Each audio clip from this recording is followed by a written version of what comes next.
ನಾನು Ashwini Ramanujam, counselling psychologist, ಮನೋವಿಕಾಸಕ್ಕೆ ನಿಮಗೆಲ್ಲ ಆತ್ಮೀಯವಾದ ಸ್ವಾಗತ. ಇವತ್ತು ನಾವು ಈ ವಿಡಿಯೋನಲ್ಲಿ ಹೆಲಿಕಾಪ್ಟರ್ ಪೇರೆಂಟಿಂಗ್ ಬಗ್ಗೆ ಕೆಲವು ವಿಷಯಗಳನ್ನ ತಿಳ್ಕೊಳ್ಳೋಣ. ಜನರಲಿ ಹೆಲಿಕಾಪ್ಟರ್ ಪೇರೆಂಟಿಂಗ್ ಅಲ್ಲಿ ಏನಾಗುತ್ತೆ ಅಂತಂದ್ರೆ, ಪೇರೆಂಟ್ಸು ಮಕ್ಕಳ ಜೀವನದಲ್ಲಿ ಅತಿಯಾಗಿ ಇನ್ವಾಲ್ವ್ ಆಗಿರ್ತಾರೆ. ಅವ್ರ ಬಗ್ಗೆ ತುಂಬಾ ಓವರ್ ಪ್ರೊಟೆಕ್ಟಿವ್ ಸಹ ಆಗಿರ್ತಾರೆ. ಅವರ ಎಲ್ಲಾ ಜೀವನದ ಡಿಸಿಷನ್ಸ್ ನ ಸಹ ಈ ಪೇರೆಂಟ್ಸೇ ತಗೊಳ್ತಾ ಇರ್ತಾರೆ. ಅವರ ಸುತ್ತ ಹೆಲಿಕಾಪ್ಟರ್ ತರ ಸದಾ ಇವರು ಗಿರ್ಕಿ ಹೊಡಿತಾ ಇರ್ತಾರೆ. ಹಾಗಾಗಿ ಈ ತರದ ಒಂದು ಪೇರೆಂಟಿಂಗ್ ಸ್ಟೈಲ್ಗೆ ಹೆಲಿಕಾಪ್ಟರ್ ಪೇರೆಂಟಿಂಗ್ ಅಂತ ಕರೀತಾರೆ. ಹಾಗಾದ್ರೆ ಈ ತರ ಹೆಲಿಕಾಪ್ಟರ್ ಪೇರೆಂಟ್ಸ್ ನ ಹೇಗೆ ಕಂಡುಹಿಡಿಯೋದು, ಇವ್ರ ಗುಣಲಕ್ಷಣಗಳು ಏನಿರುತ್ತೆ ಅಂತ ನೋಡೋದಾದ್ರೆ, ಮೊದಲಿಗೆ ಈ ತರದ ಒಂದು ಪೇರೆಂಟಿಂಗ್ ಸ್ಟೈಲ್ ಅಡ್ಯಾಪ್ಟ್ ಮಾಡ್ಕೊಂಡಿರುವಂತಹ ಪೇರೆಂಟ್ಸ್ ತುಂಬಾ ಹಾರ್ಡ್ ವರ್ಕಿಂಗ್ ಪೇರೆಂಟ್ಸ್ ಆಗಿರ್ತಾರೆ. ಅಂದ್ರೆ ತಮ್ಮ ಮಕ್ಕಳಿಗೋಸ್ಕರ ಅವರು ಯಾವ ಎಕ್ಸ್ಟೆಂಟ್ ಬೇಕಾದ್ರೂ ಕಷ್ಟನ ಸಹಿಸಿಕೊಳ್ಳುವಂತರಾಗಿರ್ತಾರೆ. ಅವರಿಗೆ ಜೀವನದ ಪರಮ ಗುರಿ ಏನು ಅಂತ ನೋಡಿದ್ರೆ ಪೇರೆಂಟಿಂಗ್ ಒಂದೇ. ಅವರು ತುಂಬಾ ಒಳ್ಳೆ ಪೇರೆಂಟ್ಸ್ ಆಗಿರಬೇಕು ಅನ್ನೋದೇ ಇವರ ಜೀವನದ ಮೂಲ ಉದ್ದೇಶ ಆಗಿರುತ್ತೆ. ಎರಡನೇದಾಗಿ, ಈ ತರದ ಪೇರೆಂಟ್ಸು ಮಕ್ಕಳ ಜೀವನದಲ್ಲಿ ಅತಿಯಾಗಿ ಇನ್ವಾಲ್ವ್ ಆಗಿರೋದನ್ನ ನಾವು ನೋಡಬಹುದು. ಮಕ್ಕಳ ಟೈಮ್ ಟೇಬಲ್ ನ ಜೋಡಿಸೋದ್ರಿಂದ ಹಿಡಿದು, ಮಕ್ಕಳ ಬ್ಯಾಗ್ ರೆಡಿ ಮಾಡೋದ್ರಿಂದ ಹಿಡಿದು, ಮಕ್ಕಳ ವಾಟರ್ ಬಾಟಲ್ ತುಂಬಿಸೋದ್ರಿಂದ ಹಿಡಿದು ಎಲ್ಲವನ್ನೂ, ಅವರ ದೈನಂದಿನ ಕೆಲಸಗಳು ಏನೇನಿರುತ್ತೆ ಎಲ್ಲವನ್ನೂ ಈ ಪೇರೆಂಟ್ಸೇ ನೋಡ್ಕೊಳ್ತಿರ್ತಾರೆ. ಅದು ಟೀನೇಜ್ ಮಗು ಆಗಿದ್ರು ಸಹ ಅದರ ಎಲ್ಲಾ ಕೆಲಸವನ್ನು ಪೇರೆಂಟ್ಸೇ ಮಾಡ್ತಿರ್ತಾರೆ. ಸೊ ಈ ತರದ ಒಂದು ಇನ್ವಾಲ್ವ್ಮೆಂಟ್ ನ ನಾವು ಹೆಲಿಕಾಪ್ಟರ್ ಪೇರೆಂಟ್ಸ್ ನಲ್ಲಿ ಗಮನಿಸಬಹುದು. ಮೂರನೇದಾಗಿ, ಈ ತರದ ಪೇರೆಂಟ್ಸು ತಮ್ಮ ಮಕ್ಕಳ ಸಣ್ಣ ಪುಟ್ಟ ಜಗಳಗಳಲ್ಲಿ ಸಹ ಇನ್ವಾಲ್ವ್ ಆಗೋದನ್ನ ನೀವು ನೋಡಬಹುದು. ಅವರ ಚಿಕ್ಕ ಪುಟ್ಟ ಕಾನ್ಫ್ಲಿಕ್ಟ್ಸ್ ನ ಸಹ ಅವರೇ ಬಗೆಹರಿಸ್ಕೊಳ್ಳೋಕೆ ಬಿಡದಿರ ತಾವು ಹೋಗಿ ಆ ಜಗಳನ್ನ ಬಗೆಹರಿಸಕ್ಕೆ ನೋಡ್ತಾರೆ. ಉದಾಹರಣೆಗೆ, ಮಕ್ಕಳು ಆಟ ಆಡ್ತಾ ಇರ್ಬೇಕಾದ್ರೆ ಏನಾದ್ರು ಒಬ್ರಿಗೊಬ್ರು ಜಗಳ ಆಡ್ಕೊಂಡ್ರೆ ಆಗ ಮಕ್ಕಳಿಗೆ ಆ ಜಗಳವನ್ನ ಬಗೆಹರಿಸ್ಕೊಳ್ಳೋಕೆ ಅವಕಾಶ ಮಾಡಿಕೊಡ್ದಿರ ತಾವು ಆ ಜಗಳನ ಹೋಗಿ ಬಗೆಹರಿಸ್ತಾರೆ. ನಾಲ್ಕನೇದಾಗಿ, ಈ ತರದ ಪೇರೆಂಟ್ಸು ತಮ್ಮ ಮಕ್ಕಳಿಗೆ ಯಾವುದೇ ತರ ಸ್ವತಂತ್ರನ ಕೊಡಲ್ಲ. ಅದು ವಾಕ್ ಸ್ವಾತಂತ್ರ್ಯ ಆಗಿರ್ಬೋದು, ಯಾವುದೇ ರೀತಿಯ ಸೆಲ್ಫ್ ಎಕ್ಸ್ಪ್ರೆಷನ್ಗೆ ಅವರು ಅವಕಾಶನ ಕೊಡೋದಿಲ್ಲ. ಯಾವುದೇ ತರ ಮೇಜರ್ ಡಿಸಿಷನ್ ನ ಅವರು ಮಾಡೋದಕ್ಕೆ ಬಿಡೋದಿಲ್ಲ.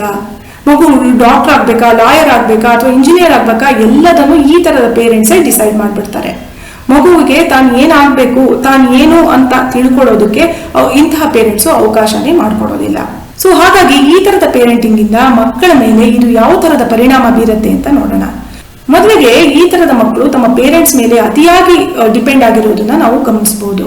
ಸಣ್ಣ ಪುಟ್ಟ ಕೆಲಸಗಳಿಂದ ಹಿಡಿದು ಯಾವುದನ್ನು ಈ ತರದ ಮಕ್ಕಳು ತಮ್ಮಷ್ಟಕ್ಕೆ ತಾವು ಮಾಡೋದಕ್ಕೆ ಸಮರ್ಥರಾಗಿರೋದಿಲ್ಲ. ಎಲ್ಲದಕ್ಕೂ ಅವರು ತಮ್ಮ ಪೇರೆಂಟ್ಸ್ ಮೇಲೇನೆ ಡಿಪೆಂಡ್ ಆಗ್ತಾರೆ. ಎರಡನೇದಾಗಿ, ಈ ತರದ ಮಕ್ಕಳಿಗೆ ಲೈಫ್ ಸ್ಕಿಲ್ ನ ಮತ್ತು ಸೋಷಿಯಲ್ ಸ್ಕಿಲ್ಸ್ ನ ಕೊರತೆ ಇರುತ್ತೆ. ಉದಾಹರಣೆಗೆ, ಮಗುಗೇನಾದ್ರೂ ಒಂದು ಪುಟ್ಟ ಕೆಲಸ ಹೇಳಿ ನೀನ್ ಇಂಥ ಅಂಗಡಿಗೆ ಹೋಗಿ ಇಂಥ ಪದಾರ್ಥನ ತಗೊಂಡ್ಬಾ ಅಂತ ಹೇಳಿದ್ರು ಸಹ ಆ ಮಗುವಿಗೆ ಅದನ್ನ ಮಾಡುವಂತಹ ಒಂದು ಶಕ್ತಿ ಇರೋದಿಲ್ಲ. ಯಾಕಂದ್ರೆ ಪೇರೆಂಟ್ಸು ಸದಾ ಅವರ ಬೆನ್ನ ಹಿಂದೆ ನಿಂತು ಎಲ್ಲಾ ಕೆಲಸಗಳನ್ನು ಮಾಡೋದ್ರಿಂದ ಒಂಟಿಯಾಗಿ ಹೋಗಿ ಈ ಕೆಲಸನ ನೀನು ಮಾಡ್ಕೊಂಡ್ ಬಾ ಅಂತ ಹೇಳಿದ್ರೆ ಆ ಮಗು ಅದನ್ನ ಮಾಡ್ಕೊಂಡು ಬರೋದಕ್ಕೆ ಸಮರ್ಥವಾಗಿ ಇರೋದಿಲ್ಲ. ಮೂರನೇದಾಗಿ, ಇಂಥ ಮಕ್ಕಳಲ್ಲಿ ಆಂಗ್ಸೈಟಿ ಮತ್ತು ಡಿಪ್ರೆಷನ್ ಅತಿಯಾಗಿ ಕಾಡುತ್ತೆ. ಯಾಕೆ ಗೊತ್ತಾ? ಯಾಕಂದ್ರೆ ಇವರು ಯಾವಾಗ್ಲೂ ತಮ್ಮ ಪೇರೆಂಟ್ಸ್ ನ ಪ್ಲೀಸ್ ಮಾಡಕ್ಕೆ ಮತ್ತು ಪೇರೆಂಟ್ಸ್ ನ ಅಪ್ರೂವಲ್ ನ ಪಡ್ಕೊಳ್ಳೋದಕ್ಕೆ ಯಾವಾಗ್ಲೂ ಕಾಯ್ತಾ ಇರ್ತಾರೆ. ನಾನು ಈ ತರ ಮಾಡ್ಬಿಟ್ರೆ ಅಮ್ಮ ಏನ್ ಅನ್ಕೊಳ್ತಾಳೋ, ನಾನು ಈ ಡಿಸಿಷನ್ ನ ತಗೊಂಡ್ಬಿಟ್ರೆ ಅಪ್ಪ ಏನ್ ಬೈತಾರೋ, ಈ ತರದ ಭಯದಲ್ಲಿ ಸದಾ ಈ ತರದ ಮಕ್ಕಳು ಮುಳುಗಿರ್ತಾರೆ. ನಾಲ್ಕನೇದಾಗಿ, ಇಂಥ ಮಕ್ಕಳಲ್ಲಿ ಆತ್ಮವಿಶ್ವಾಸದ ಕೊರತೆ ಇರುತ್ತೆ. ಮತ್ತೆ ತಮ್ಮ ಬಗ್ಗೆ ತಾವು ಕೆಲವು ಇನ್ಫೀರಿಯಾರಿಟಿ ಕಾಂಪ್ಲೆಕ್ಸ್ ಗಳನ್ನ ಬೆಳೆಸ್ಕೊಂಡಿರ್ತಾರೆ. ಯಾಕಂದ್ರೆ ತಮ್ಮ ಸುತ್ತ ಇರುವಂತಹ ತಮ್ಮ ಫ್ರೆಂಡ್ಸ್ ಆಗಿರ್ಬೋದು, ಕಸಿನ್ಸ್ ಆಗಿರ್ಬೋದು, ಯಾವುದೇ ಒಂದು ಟಾಸ್ಕ್ ಅನ್ನು ಎಷ್ಟು ಅನಾಯಾಸವಾಗಿ ಮಾಡ್ತಿರ್ತಾರೆ. ಆದ್ರೆ ಈ ಮಕ್ಕಳಿಗೆ ತಮ್ಮ ಓವರ್ ಪ್ರೊಟೆಕ್ಟಿವ್ ಪೇರೆಂಟ್ಸ್ ಇಂದ ಅದನ್ನ ಮಾಡಕ್ ಆಗದೆ ಇರೋದ್ರಿಂದ ಅವರಲ್ಲಿ ಒಂದು ಕೀಳರಿಮೆ ಬೆಳೆಯುತ್ತೆ. ಐದನೇದಾಗಿ, ಈ ತರದ ಮಕ್ಕಳು ತಮ್ಮ ಟೀನೇಜ್ ನ ದಾಟೋ ಹೊತ್ತಿಗೆ ತಮ್ಮ ಪೇರೆಂಟ್ಸ್ ನ ಹಿಡಿತದಿಂದ ಬಿಡಿಸ್ಕೊಳ್ಬೇಕು ಅಂತ ಹರಸಾಹಸನ ಮಾಡ್ತಾ ಇರ್ತಾರೆ. ಆಗ ಅವರು ಒಂದು ರೆಬೆಲ್ ಚೈಲ್ಡ್ ಆಗಿ ಮಾರ್ಪಾಟಾಗ್ತಾರೆ.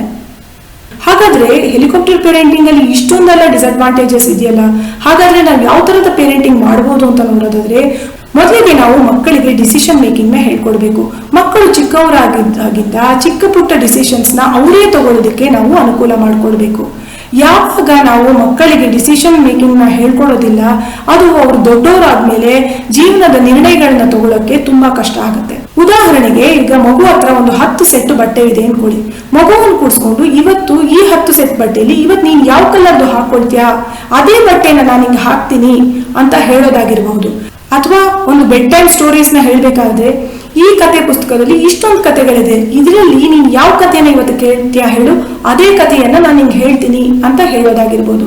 ಈ ತರದ ಪುಟ್ಟ ಪುಟ್ಟ ಡಿಸಿಷನ್ಸ್ ನ ಮಗು ಸಣ್ಣದಾಗಿದ್ರಿಂದ ನಾವು ಮಾಡ್ಕೊಳ್ಳೋದಕ್ಕೆ ಹೇಳ್ಕೊಟ್ರೆ ಮಗು ದೊಡ್ಡದಾದ್ಮೇಲೆ ಖಂಡಿತವಾಗಿ ಜೀವನದಲ್ಲಿ ಒಳ್ಳೆ ಒಳ್ಳೆ ನಿರ್ಣಯಗಳನ್ನ ತಾನೇ ತಗೊಳ್ಳೋದಕ್ಕೆ ಅದಕ್ಕೊಂದು ಅಬಿಲಿಟಿ ಬರುತ್ತೆ. ಎರಡನೇದಾಗಿ ಮಗು ತನ್ನ ಎಲ್ಲ ಆಕ್ಷನ್ಗೆ ತಾನೇ ರೆಸ್ಪಾನ್ಸಿಬಿಲಿಟಿನ ತಗೊಳ್ಬೇಕಾಗತ್ತೆ.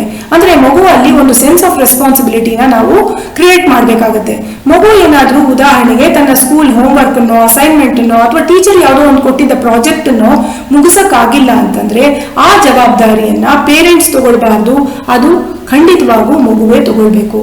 ಬಹುತೇಕ ಪೇರೆಂಟ್ಸ್ ಏನ್ ಮಾಡ್ತಾರೆ ಅಂತಂದ್ರೆ ತಮ್ಮ ಮಗು ಏನಾದ್ರೂ ಅಸೈನ್ಮೆಂಟ್ ಪ್ರಾಜೆಕ್ಟ್ ಮುಗಿಸಿಲ್ಲ ಅಂತಂದ್ರೆ ಮಗು ಎಲ್ಲಿ ಟೀಚರ್ ಹತ್ರ ಬಯಸ್ಕೊಳ್ಳುತ್ತೋ ಅಂತ ಆ ಅಸೈನ್ಮೆಂಟ್ ನ ಪ್ರಾಜೆಕ್ಟ್ ಅನ್ನ ತಾವೇ ಮಾಡ್ತಾರೆ.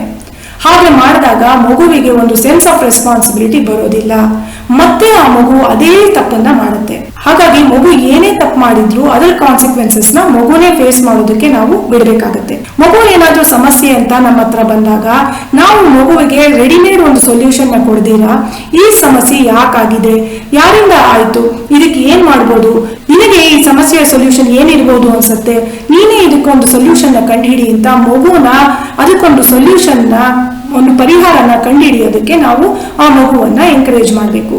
ಹಾಗೆ ಮಾಡೋದ್ರಿಂದ ಮಗುವಿಗೆ ಆ ಪ್ರಾಬ್ಲಮ್ ಸಾಲ್ವಿಂಗ್ ಅಬಿಲಿಟಿ ಸಹ ಜಾಸ್ತಿ ಆಗುತ್ತೆ. ನಾಲ್ಕನೇದಾಗಿ ಅತಿ ಮುಖ್ಯವಾದ ಪಾಯಿಂಟ್ ಏನು ಅಂತಂದ್ರೆ ತುಂಬಾ ಜನ ಪೇರೆಂಟ್ಸು ತಮ್ಮ ಮಕ್ಕಳ ಜೀವನದಲ್ಲಿ ಯಾವುದೇ ರೀತಿ ನೋವಾಗ್ಲಿ, ಸ್ಟ್ರಗಲ್ ಆಗ್ಲಿ, ಅವಮಾನ ಆಗ್ಲಿ ಯಾವುದು ಇರಬಾರ್ದು ಅಂತ ಮಕ್ಕಳನ್ನ ಓವರ್ ಪ್ರೊಟೆಕ್ಟ್ ಮಾಡ್ತಾರೆ.